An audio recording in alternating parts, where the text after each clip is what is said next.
रहीम अस्सलाम वालेकुम नादरीन, आप यूट्यूब चैनल देख रहे हैं। मैं इमरान खान हूं। नादरीन, इमरान खान साहब लेकर आए थे सुहेल अफरीदी साहब को दबाव बढ़ाने के लिए, लेकिन अब ऐसा दिखाई देता है कि सुहेल अफरीदी साहब ही दबाव में आ रहे हैं। यानी गंडापुर साहब की तरह ऐसा लगता है कि वो भी नॉर्मलाइज हो रहे हैं। गंडापुर शुरू में आए थे, बड़ी एनर्जी थी उनमें, वो बहुत सारी बातें करते थे, लेकिन उसके बाद फिर उनकी सोच बदल गई। सुहेल अफरीदी साहब ऐसा लगता है कि उसी ट्रैक पे हैं। देखिए, इसकी कुछ वजूहात होती है। नंबर एक, तो जब आप हुकूमत में होते हैं तो आप कमजोर होते हैं, आपके हाथ पांव बंधे हुए होते हैं। हुकूमत से बाहर आप ज्यादा मजबूत होते हैं। नंबर दो, पार्टी रहनुमाओं ने सुहेल अफरीदी का वैसे साथ नहीं दिया जैसे तवक्को की जा रही थी। नंबर तीन, सुहेल अफरीदी को नाकाम करने की कोशिशें सिर्फ पाकिस्तान की मिलिट्री एस्टेब्लिशमेंट ने नहीं की, बल्कि पाकिस्तान तहरीके इंसाफ के अंदर भी लोग हैं, बाहर तो है ही, अंदर भी लोग हैं जिन्होंने कोशिश की कि सुहेल अफरीदी को नाकाम किया जाए। फिर सुहेल के पास मौका था कि वो इमरान खान की हदायत पर अमल करते और बड़े पैमाने पर स्ट्रीट मूवमेंट का आगाज करते, नौजवानों को अपने साथ इकट्ठा करते। लेकिन अब ऐसा लगता है कि यह मौका जाया होता हुआ नजर आ रहा है। यानी जैसे ये मौका मिल गया था ना, ये बड़ा शानदार मौका था। एक दफा एनर्जी आई थी सबके अंदर और ये कहा भी गया था कि नौजवानों की एक बड़ी शानदार तंजीम बनाई जाएगी, लोगों को इकट्ठा किया जाएगा, उनको मुत्तहिद किया जाएगा और फिर एक बड़ी ताकत खड़ी होगी। तो सुहेल अफरीदी, जिन्होंने इमरान खान साहब की रिहाई के लिए तहरीक चलानी थी, अब वो अब अपनी हुकूमत की बका के लिए भी कुछ हद तक मजबूर होते जा रहे हैं और खबरें भी चलवाई जा रही हैं, जिनमें बहुत सारी खबरें जाली भी हैं। ऐसा नहीं है कि सारी खबरें जो हैं वो ठीक हैं। खबरें चलाई जा रही हैं कि जनाब 50 बंदे सुहेल अफरीदी से नाराज होकर उन्होंने कोई अलग ग्रुप बना लिया। ऐसा नहीं है। ये तादाद इक्का दुक्का 5, 7, 10 तो हो सकते हैं, इतने ज्यादा हो नहीं सकते। वजह यह है कि यहां पर वोट इमरान खान को पड़ता है। ये अरकान असेंबली में से बहुत कम ऐसे हैं जिनके कोई थोड़े बहुत अपने वोट भी हैं। ज्यादातर इमरान खान के वोट पर जीत कर आए हुए हैं। तो यह मुमकिन नहीं है कि वो इमरान खान के खिलाफ जाकर कोई फैसला कर लें। हाँ, इख्तलाफात हो सकते हैं, लेकिन ऐसी कोई बगावत वाली बात नहीं है। नाराजगी एक अलग बात है। इस तरह तो PMLN के अंदर हर बंदा ही शहबाज शरीफ से नाराज है और मरियम नवाज से नाराज है कि वो हमारे काम नहीं करते, हमारी बात नहीं सुनती, हमें इज्जत नहीं देते। लेकिन वो हुकूमत तो नहीं गिरा रहे, कोई बगावत तो नहीं कर रहे। तो यहां पे बगावत का इम्कान कोई नहीं है। लेकिन अब ये ख्वाहिश है पाकिस्तान की मिलिट्री एस्टेब्लिशमेंट की, वो खबरें भी बहुत अजीब तरीके से चलवाते हैं। तो पहले तो एक इसको अलग कर लेते हैं कि सुहेल अफरीदी के पास जो मौका था और शायद अब भी है, वो उस मौके से फायदा नहीं उठा रहे। अगर वो नौजवानों को अपनी ताकत बना लेते तो पार्टी भी उनके पीछे खड़ी होने पर मजबूर हो जाती है और एस्टेब्लिशमेंट भी उनसे इज्जत के साथ बात करने पर मजबूर हो जाती। लेकिन वो नौजवानों को अपनी ताकत बनाने की बजाय दीगर एक्टिविटीज में लग गए। अब उसकी वजह से वो जो एक पावर उनके पास थी, जो एक मौका था, ऐसा लगता है कि शायद वो जाया करते चले जा रहे हैं। अभी भी बहुत देर नहीं हुई है। अगर वो इस तरफ चलेंगे तो यहां उन्हें ताकत मिलेगी और यही ताकत उन्हें टेबल के ऊपर मजबूत करेगी। सियासतदान ने एंड ऑफ द डे बात ही करनी होती है। एक बात मुझे बड़ी जबरदस्त लगी थी नवाज शरीफ की और मरियम नवाज की। इन लोगों ने जब इनके ऊपर बुरा वक्त चल रहा था तो इन्होंने कहा था कि मुजामत होगी तो मफामत होगी। यानी अगर आपने एस्टेब्लिशमेंट के साथ बैठना है और उनको अपनी शराइत के ऊपर आपने लेकर आना है तो फिर आपको सख्ती के साथ डील करना पड़ेगा, अपनी ताकत शो करनी पड़ेगी। जब आप पावर शो करते हैं और वो दीवार के साथ लगते हैं तो फिर आपके साथ बैठकर बात करते हैं, आप टेबल के ऊपर आपकी पोजीशन बेहतर होती है। अदरवाइज फिर आप सिसकते रहते हैं, आप मांगते रहते हैं और वो आपको आसरा देते रहते हैं। ट्रक की बत्ती है, उसके पीछे उन्होंने आपको लगाना है और वो फिर आप लगे रहे, आपकी मर्जी है। तो इमरान खान के खिलाफ जो भी अभी जाएगा, फिलहाल वो उसका पाकिस्तान तहरीके इंसाफ में मुस्तकबिल कोई नहीं है।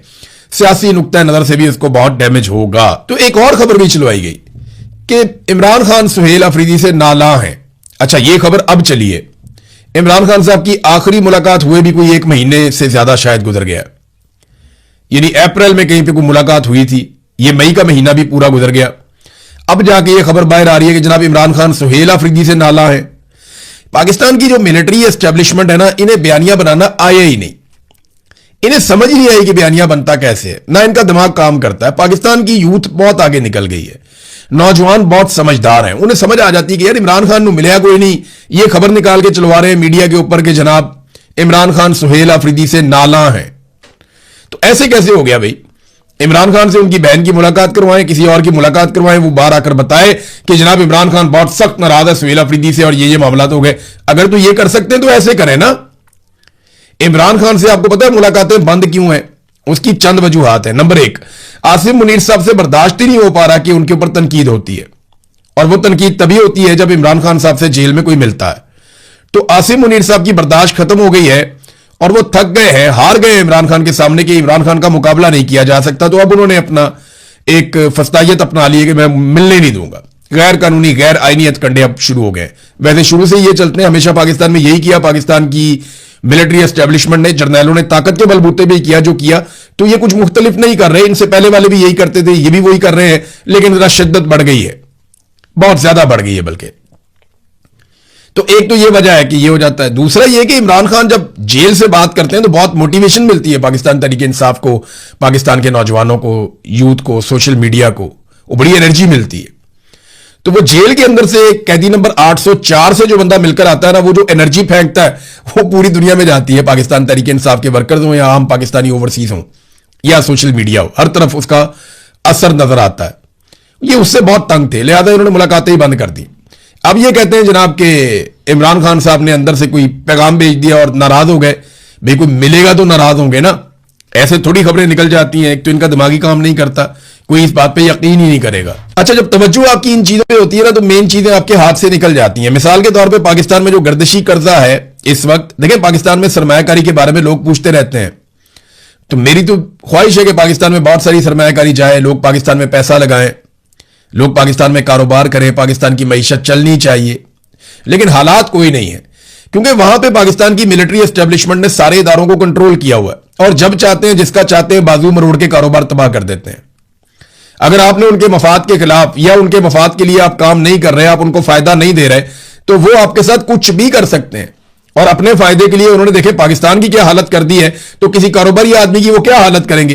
फिर उनके नीचे छोटे छोटे बहुत सारे फिरौन बन गए, जैसा कि मावराए अदालत वहां पे कत्ल कर दिया जाता है इंसानों को, बड़े पैमाने पर किया गया है। जैसा कि कोई आपके खिलाफ हो गया कारोबार में, तो वो आपके खिलाफ कोई इल्जाम लगाएगा, सीसीडी से आपको मरवा देगा, ये भी हो सकता है। जैसा कि जज को कह के आपका कारोबार छीना जा सकता है। जैसा कि किसी सहाफी से आपकी लड़ाई हो गई है और वो सहाफी एस्टेब्लिशमेंट का टाउट है, तो वो आपका जीना हराम कर सकता है। तो बहुत सारी ऐसी चीजें हैं। आप जब तवज्जो आपकी यह होती है ना, हालात तो चेक करें ना। सिर्फ गैस और बिजली की बद में पाकिस्तान के ऊपर जो गर्दिशी कर्जा चढ़ गया है वो 5100 अरब रुपए का है। 5100 अरब रुपए का गैस और बिजली में गर्दिशी कर्जा, ये रिकॉर्ड हो गया। फिर जो बैरूनी कर्जा पाकिस्तान ले रहा है 137 अरब डॉलर्स, ये हो गया 137 अरब डॉलर बैरूनी कर्जा। 1 अरब डॉलर के लिए ना आप IMF के पैरों में जाके गिरते हैं। 1 अरब, 1.5 अरब, ये आपने किस्त लेनी है तो आप IMF की मिन्नत और तरला करते हैं। 1 अरब डॉलर आपने वापस करना हो तो आपको मुसीबत पड़ जाती है। अभी आपने UAE का थोड़ा सा पैसा वापस करना था।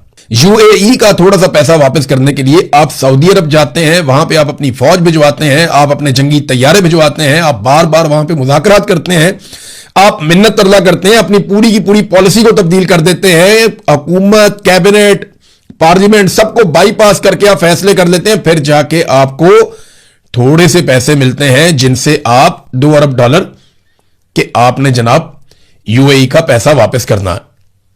तो UAE का पैसा 2 अरब डॉलर वापस करने के लिए आपको इतने पापड़ बेलने पड़े। पाकिस्तान के ऊपर टोटल जो बैरूनी कर्जा बन गया है वो 137 अरब डॉलर्स हैं। ये मैं सिर्फ बैरूनी कर्जा बता रहा हूं, अंदरूनी कर्जे इसके अलावा हैं। मजमूई तौर पे तो थोड़ा अर्सा पहले ये फिगर आया था 97,300 अरब रुपए का, अब तो इससे भी ज्यादा बढ़ गया होगा जिस तरह ये कर्जा लेते चले जा रहे हैं। नाज़रीन, बलूचिस्तान में लगातार दहशतगर्दी के वाकयात हो रहे हैं। एस्टेब्लिशमेंट की तवज्जो इस पे है कि सुहेल अफरीदी के खिलाफ खबर चलाएं, पार्टी के अंदर किसी किस्म की बगावत करवाएं, कोई MNA इधर कर दें तो MPA उधर कर दें, तो आईनी तरमीम की तैयारियां करें, और जनाब फील्ड मार्शल को मजीद कैसे खुश रखना है, उन्हें मजीद इख्तियारात कैसे देने, वो इस चक्कर में बेचारी एस्टेब्लिशमेंट दिन रात यही काम करती है। इमरान खान की मुलाकातें कैसे रोकनी है, जजों को कैसे कंट्रोल करना है, मुखालिफ आवाजों को कैसे दबाना और कुचलना है, वो इन चक्रों में है। उधर बलूचिस्तान हाथ से निकलता जा रहा है। पाकिस्तान के जो समझदार पॉलिटिकल लीडर हैं वो बार बार ये कहते हैं कि बलूचिस्तान हाथ से निकल रहा है। फजलुर रहमान ने कई मरतबा कहा कि आपका बलूचिस्तान पे कंट्रोल ही खत्म हो गया, 80% बलूचिस्तान आपके कंट्रोल में ही नहीं।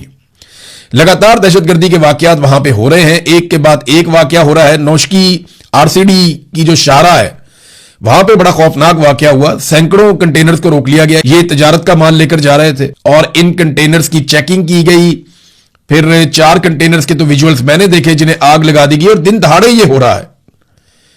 यानी इसके आसपास जहां पे ये कंटेनर्स जलाए गए हैं ना, जहां पे नाकाबंदी करके इन अनासिर ने रोका है ताजरों के माल को। मेन शाहरा है ना, मेन रोड है जहां से तजारत हो रही है, मेन रोड ही होगा, गलियों में तो तजारत होती नहीं है, ना पहाड़ों में होती है, तो मेन शाहरा से ही आपको जाना होता है। इस मेन शाहरा के आसपास 3000 FC एहलकार तैनात हैं।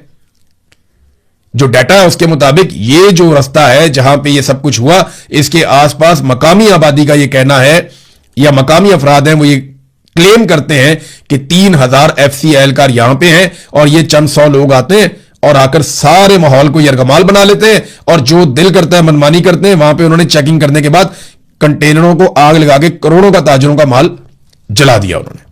ये हो रहा है जनाब पाकिस्तान में। अब इसमें ना एक और खेल भी है, ये मैं आपको बता देता हूं। ये जो कंटेनर जले हैं ना, ये बिला वजह नहीं जले। जरा थोड़ी सी आप इंक्वायरी करें कि ये कंटेनर्स हैं किनके और ये जले क्यों हैं। सिर्फ आप चेक करें कि इनकी इंश्योरेंस कहां पे हुई थी और कितने की हुई थी, और इसके अंदर माल कौन सा बताया गया था। यहां पाकिस्तान में बड़े खांचे चल रहे हैं, सारे इन्वॉल्व हैं। मुझे मेरे एक सोर्स ने यह बताया कि जनाब यहां यह भी होता है कि आप कंटेनर यहां से गुजारेंगे, फलानी जगह के ऊपर दहशतगर्दों का अटैक होगा, आपका कंटेनर जो है उसका यह नुकसान हो जाएगा, और उसके बाद आप इंश्योरेंस ले लीजिएगा, क्लेम कर दें ज्यादा माल, डालें कम माल, या इसके अंदर रखो कुछ और, क्लेम कुछ और करो। यानी अजीबोगरीब किस्म की पाकिस्तान में गेमें हो रही, हर बंदा दिहाड़ी लगा रहा है, इदारे भी इसके अंदर मुलविस हो गए। तेल की स्मगलिंग कर करके इन्होंने पाकिस्तान का भट्टा बिठा दिया। आप चमन बॉर्डर पे चले जाएं, जो जहान की स्मगलिंग वहां पे हो रही होती है, तुर्खम बॉर्डर के ऊपर बेशुमार स्मगलिंग हो रही होती है, और है कौन वहां पे? पाकिस्तान की फौज है, वहां पे वो ड्यूटी कर रही है। स्मगलिंग रुक ही नहीं रही, किसी सूरत स्मगलिंग रुकने का नाम ही नहीं ले रही, और उससे लोग बहुत पैसा भी बनाते हैं। अब नाज़रीन, अब्राहम अकॉर्ड के हवाले से डोनाल्ड ट्रंप ने जो स्टेटमेंट दिया उसका जवाब देने के लिए भी कोई तैयार नहीं है। अभी तक ना शहबाज शरीफ ने उसका जवाब दिया, ना इसहाक डार ने उसका जवाब दिया। ख्वाजा आसिफ ने जाती हैसियत में बोलकर जानबूझ के, कि मैं जाती तौर पे ये समझता हूं, तो जाती हैसियत में जवाब दिया, क्योंकि उनको पता है कि मैंने ऑफिशियल कोई जवाब दे दिया तो मुझे डांट पड़ जाएगी माजी की तरह। पहले भी उनसे ट्वीटें डिलीट करवाई गई हैं ख्वाजा आसिफ से, इसराइल के खिलाफ ट्वीट करके उनको डिलीट करनी पड़ गई, इतने बेचारों के पतले हालात हैं।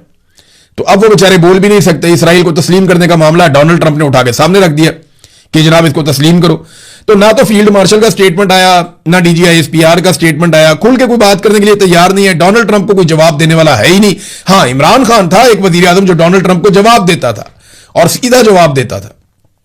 मौजूदा वजीर आजम तो सिर्फ जूता पॉलिश करते हैं, और मौजूदा जो फील्ड मार्शल हैं वो लेकर चले जाते हैं ब्रीफ केस। वो ट्रंप के फेवरेट फील्ड मार्शल बने हुए हैं आजकल।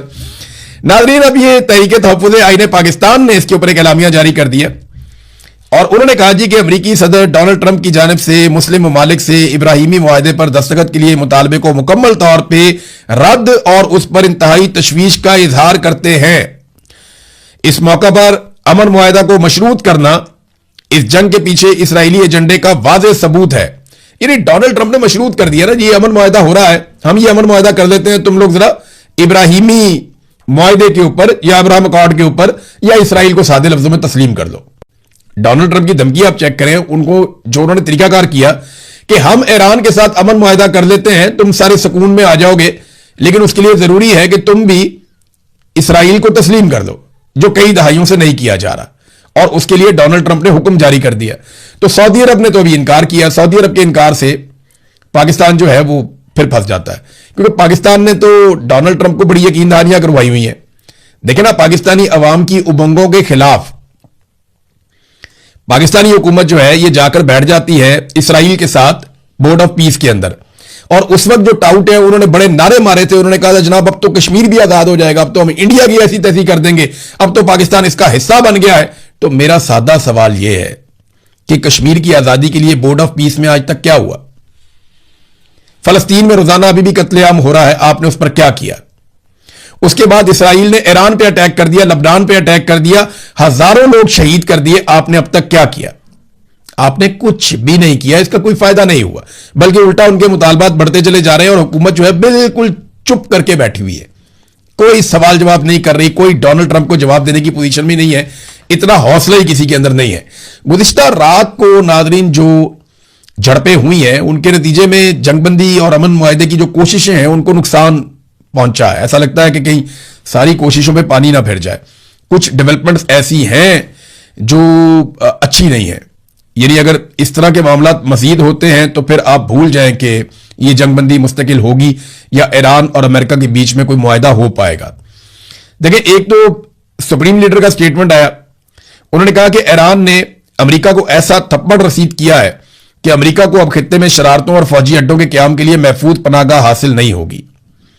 हज के मौके पर अपने पैगाम में आयतुल्लाह मुश्तबा खामनई ने कहा कि अल्लाह अकबर के हथियार ने ईरानी कौम को कुव्वत और ताकत अता की है।